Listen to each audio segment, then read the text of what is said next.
Welcome to today's episode of It's Not Work, It's Fun from me, Master Gardener Bernie Delaunay. And what you're looking at are French hyacinths. These plants are old, they've been in the ground at least 10 years or more, and they actually are a French flower. They really do come from France. I have some other flowers over here, but I will be rejoining you in just a second. This is a Garden Jaunt Classic from It's Not Work, It's Fun on Twitter, Facebook, and YouTube, and Wausau Public Access Television. These are tiger lilies, which are not quite yet in bloom. They actually are a flower that has originated in other parts of the world, but now are originated right here in the United States. They grow in a couple different colors. Some people call them tiger lilies, and some people just call them lilies. They will have the big orange flowers with the stripes or the dots, sometimes yellow and sometimes even white. What you're looking at now are little tiny globe artichokes. They're also called the purple passion flower. Not really the same as a real purple passion. They actually have the bulbs underneath, and they get what is known as a purple, sometimes straw flower. There's many different common names, but this is the real name is a globe artichoke, and they are very, very hardy. They even grow way up north. This is a daffodil. Sometimes they're called narcissus. They're called narcissus or daffodils or both. And the reason for that is because they're family members and they're cousins to each other, and they look so much alike that it's kind of hard to tell them apart. So people either call them daffodils or they call them narcissus. And the reason it's in a cage, you see a cage here, is because the deer love to come and chew these things down to nothing. Now, this is a variegated pachysandra right here, okay? They're silver leafed, and it's a ground cover, and what this is covering is just ground that really didn't grow any kind of grass. I put in one plant many years ago, over 20 years ago, and now it's spreading out, and I keep it from going into the yard by mowing it down. This right here is the leaves of I'll show you a little bit more. These are the leaves of what's known as a Korean lilac. I planted it very small. It was one stem many years ago. This bush is about 30 years old, and the lilacs are just starting to come out. They'll be out when it warms up. They'll be out in just about a week or less.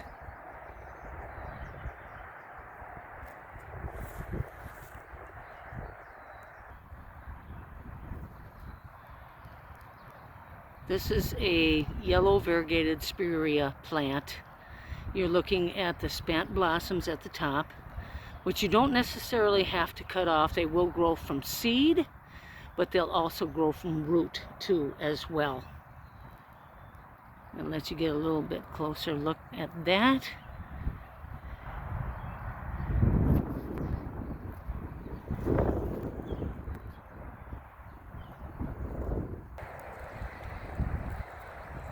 Here's a much bigger spirea. Again, this bush is probably 30 to 35 years old. It's been around for a real long time. When I planted it, I probably bought it at somebody's lawn and garden center many years ago, and it was a tiny plant. They get to be very large. It's in a flower bed with another rose and a couple of peonies.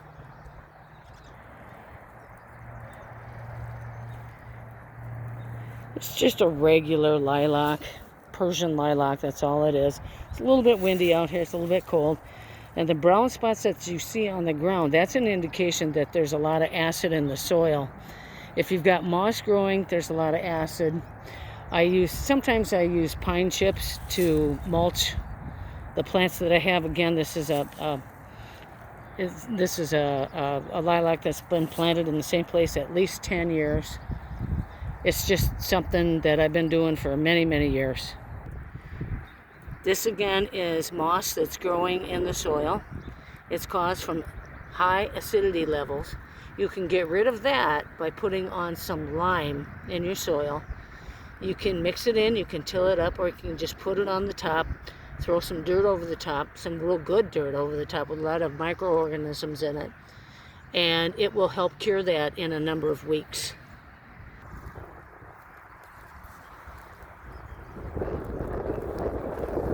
This is a lupin, and it actually does grow high up in the Rockies. They are purple flowers, and today the leaves are bent down a little bit because it's kind of cold out. They kind of pull the leaves back a little bit, and then when the sun will come out and it gets warmer, what will happen is they'll stretch out again, okay, like they're supposed to. Our daffodils are being bent down by this cage, and I have some chicken wire around it that is staked into the ground because the deer and the rabbits love this stuff. I don't want to plant stuff to have it to be food for the animals, not these guys anyway. As you can see, there's some pine needles in there. That sometimes gets in there from the pine needles that fall off the trees. Sometimes you can't help that.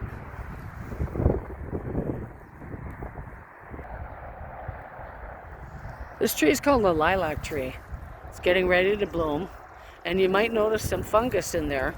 That's because sometimes fungal spores will travel through the air, and you have to spray an insecticide. I spray mine every year, but sometimes when it gets really, really warm in the winter time, these fungal spores will reactivate, and they're hard to get rid of. Okay, this is what lilac tree leaves look like. And they're about to release their flowers too, so I'll take another picture of that later on. Again, the markings that you see on this tree is a fungus, and you have to spray it. You have to spray them down. I do spray them down an awful lot. It looks like there's an awful lot on here, but with a good fungal spray, which you can get anywhere, you can actually eliminate a lot of this stuff. Some people will actually try to pick off the fungal bark, but that doesn't really do any good. It leaves the stuff open for viruses, bacteria, bad bacteria to get in there. So again, that's fungus. That's a fungal. That's a fungus that's gotten on the bark, and you need to spray it with a fungicide. This is another lilac tree. It's a little tiny one. If you see some of the stuff that's not growing too well, where right here, you can just clip that off. Those are dead branches. You will find dead branches on your lilacs and your roses. You can just clip them off. There's no sap going through there, so that's not a big deal. And this will barely flower. This is a real young plant. It's only been there for about 2 years. This is a group of tulips that is about to bloom.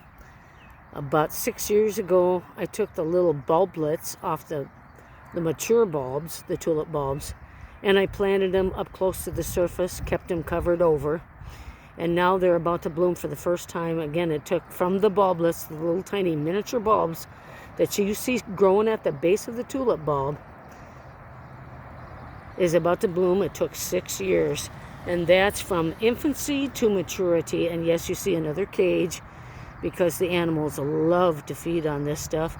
I don't like planting stuff and having it be food for the animals. It's a little annoying. And this is just another different color of narcissus or daffodil.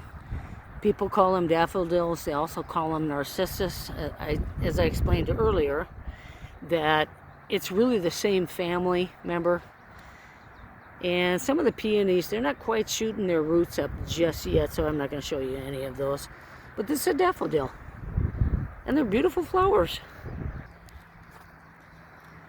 Again, this is just another group of tiger lilies that are coming up.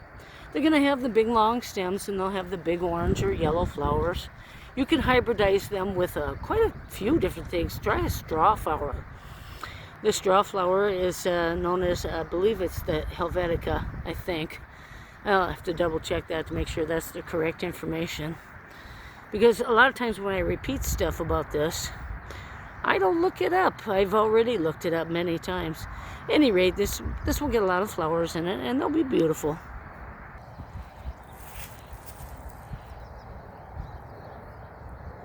These are called Old World roses. They're lavender roses. They're very, very fragrant. And as you can see, there's some seeds still left. No, that is not fungus you're looking at.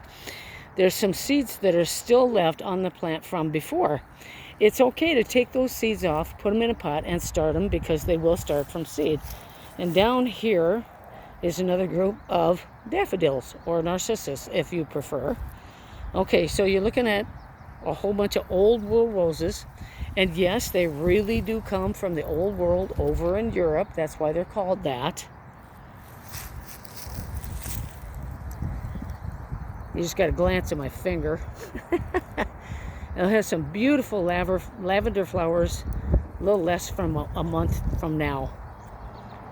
And they have a gorgeous smell to them too. This is a choke-pin cherry tree that's supposed to grow straight up. I bonsai'd this tree many, many years ago. And I keep the top low because it's in the front yard and people love looking at the little pink pin cherry blossoms that come out every spring. They normally, as I said, pin choke cherries. Some people call them choke cherries. Pin cherry trees normally have, and by the way, the cherries are for the birds, not for us. People do make wine out of the pin cherries. I don't know how good it is. I've never tried it. But they normally have one stem and grow straight up, unless they get hampered like by a gardener who bonsais them into a bush. My kids actually, my grown kids actually love this particular bush. This is a honeysuckle bush, and it usually has lavender flowers, sometimes pink, sometimes cherry colored, and then sometimes they've got white flowers too. This is a honeysuckle bush that I actually planted here. I've got numerous honeysuckles around here, and a lot of people use them for medicinal purposes. I'm not going to tell you what right now. I'm not going to go into that. This is a gardening show, and I'm not going to get into a whole lot of that. But they're beginning to, they'll be opening up pretty quick here, and it's a very large bush. Just another angle of the honeysuckle. I actually keep it trimmed up so it doesn't get real large. I really don't want it to. The one you're looking at right in the middle here is called a red cedar. It's part of a pine tree. No, it's not a cedar that comes from the Middle East. No, it's not a cedar that grows up in the Rockies. They actually come from what we know as the old world that's over in Europe. Most likely it comes, maybe it originated from the Middle East, I don't really know. But you can see tints of red right in the fissures of the bark. A fissure in a bark is where the little lines separate, because the bark will either grow in a pattern or it'll grow in a little circle, sometimes in a jagged circle. They're called fissures, and they're just little crevices. That's all they are. You can see this is very, very old. And the story behind this is I actually had one particular cedar tree growing. I'm not even sure where I got it. I can't remember. This thing is about 40 years old or a little bit older. And it's not two different trees. It actually got struck by lightning. The main trunk got struck by lightning many, many years ago. And it grew two different tree trunks out of the same one, same trunk, the root that goes into the ground. It's a red red cedar. And as you can see, that's not bark falling off. That's just the color. The red tint is the color. This is a very, very small honeysuckle. It's at the base of what is a rather large pine tree, an Austrian pine, or some people call them white pines. They're not jack pines. Jack pine is a little bit different. And it is said, and I have looked many, many times, it is said that the honeysuckle actually originates from Austria. You might find some other answer to that, but that's the one I'm going with for now. This is just a regular white pine tree. It's a little one. As you can see, there's a little colored piece of plastic on there. I mark it so that I don't accidentally run over it with the tractor when I'm out mowing. It's just a regular white pine.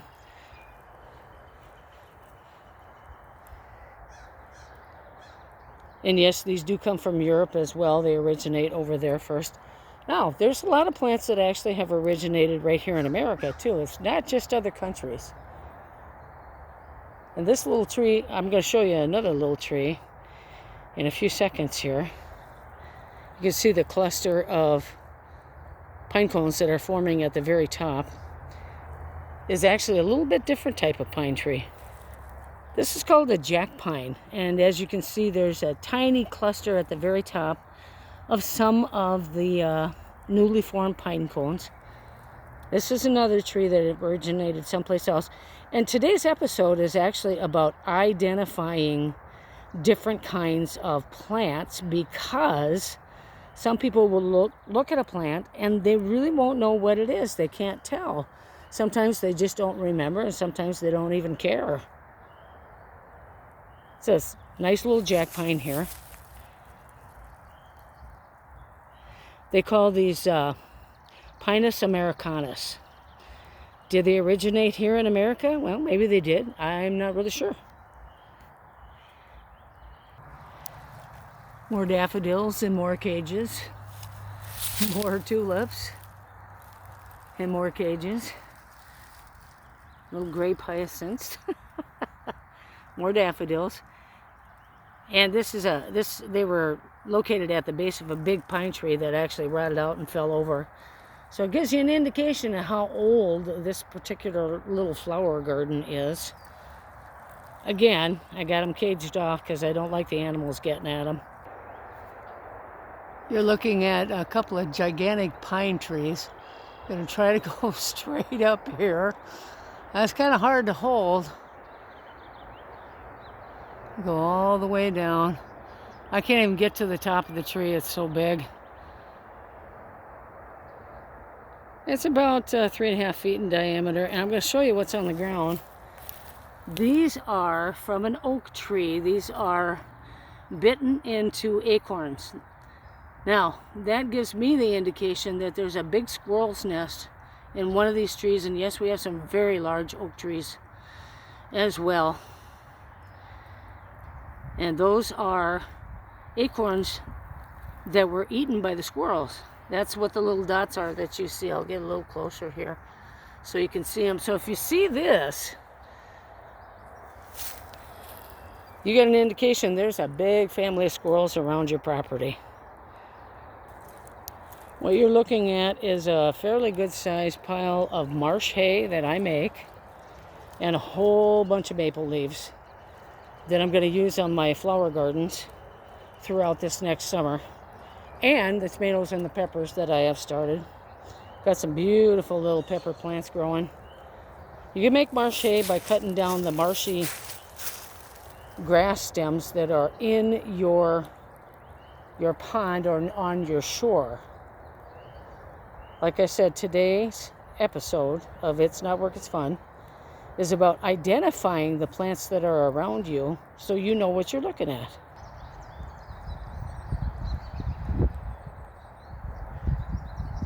This is marsh grass.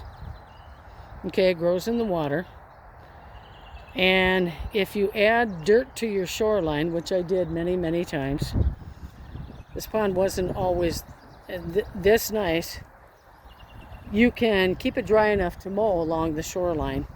You're not going to keep all the marsh grass out. It grows by root and it grows by seed. And it's just something that you can do for yourself. Am I going to get in there with my string trimmer? No, probably not. You can probably hear all the birds, the millions of birds that we have here every summer. And then I have some huge Russian yellow water iris that bloom every summer along the shores. It's gorgeous.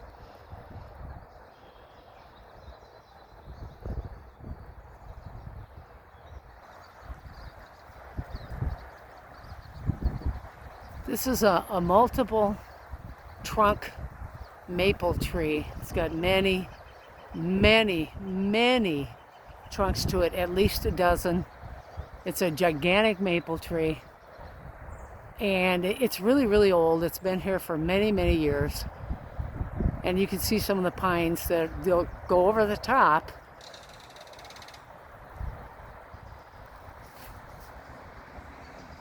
Its leaves are coming out. You can see some of the red things. And so anyway,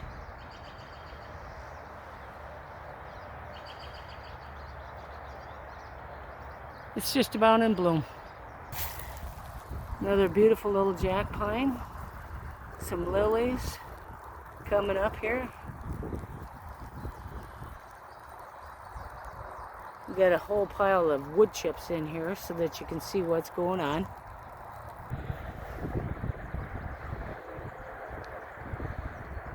It's a pear tree. It's been here for about 7 or 8 years, and it's going to have a lot of pears on it. I donate quite a bit of food to the Salvation Army because we're not going to eat it all. So I let them share. This is known as a forsythia bush. You got the beautiful little yellow leaves, and yeah, it's starting to rain. They're always an early spring bloomer. They come even before the lilacs and the tulips do.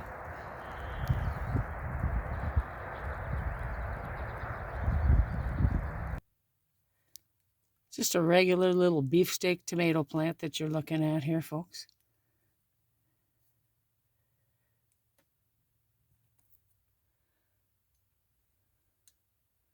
This is called a Dracaena houseplant. They get pretty big. This one's pretty large. It's about 3 feet, a little bit taller.